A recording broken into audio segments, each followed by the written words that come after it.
მარაბდის ომის შემდეგ, როცა ქართლ-კახეთის ჯარის ნახევარი ფაქტიურად იმ დღეს გაწყდა, ზოგიერთმა ბატონმა იმით ისარგებლა, რომ დაერია თავის მეზობლებს, იმათ, ვინც ომში მონაწილეობდა. თვითონ კი ერს ემხრობოდა. მაგალითად, ბატონი ანდუყაფარი, სხვილოს ციხის პატრონი, დამჭერი.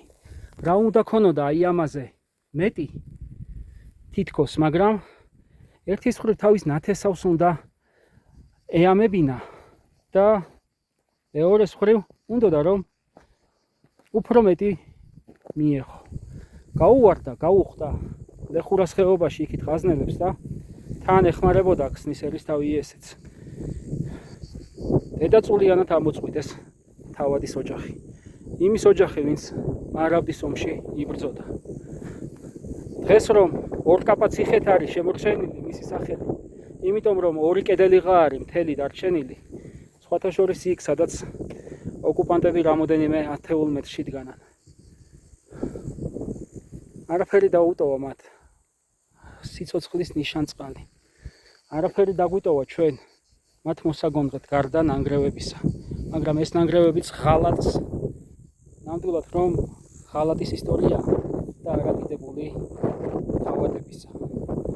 როგორ უნდა ემტრო შენ სამშობლოს, ზუსტად აი მაგის ისტორიაა. როგორ არ უნდა გიყვარდეს ქვეყანა, აი მაგის ისტორიაა. რა გინდა ამაზე მეტი? აი ამაზე მეტი რა გინდა? დედამიწის 90% ამაზე ოცნებებს შენ გაქვს და ვერ უფრთხილდები. შენ გაქვს და გინდა რომ მხოლოდ შენი იყოს. ანდუყაფარის ლოგიკით ეს სამშობლო ლამაზი იყო, მაგრამ სახელმწიფოებრიობას არ იმსახურებდა.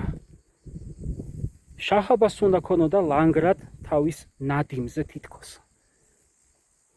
სად არის ანდუყაფარი? აღარსად. მაგრამ მისნაირები ოხრად უამრავი. რაღაცა განსხვავებულს მე ახლა არ ყვები. ჩვეულებრივი ყოველდღიურობაა თითქოს.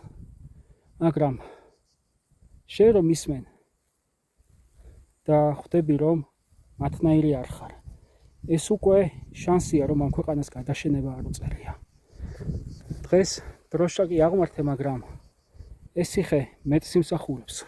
კარგი იქნება თუ ცოტას მოვაწესრიგებთ, დავასრულებთ ამის რეაბილიტაციას, აღდგენას და დიდებულ დროშასაც აღმართავთ ერთად.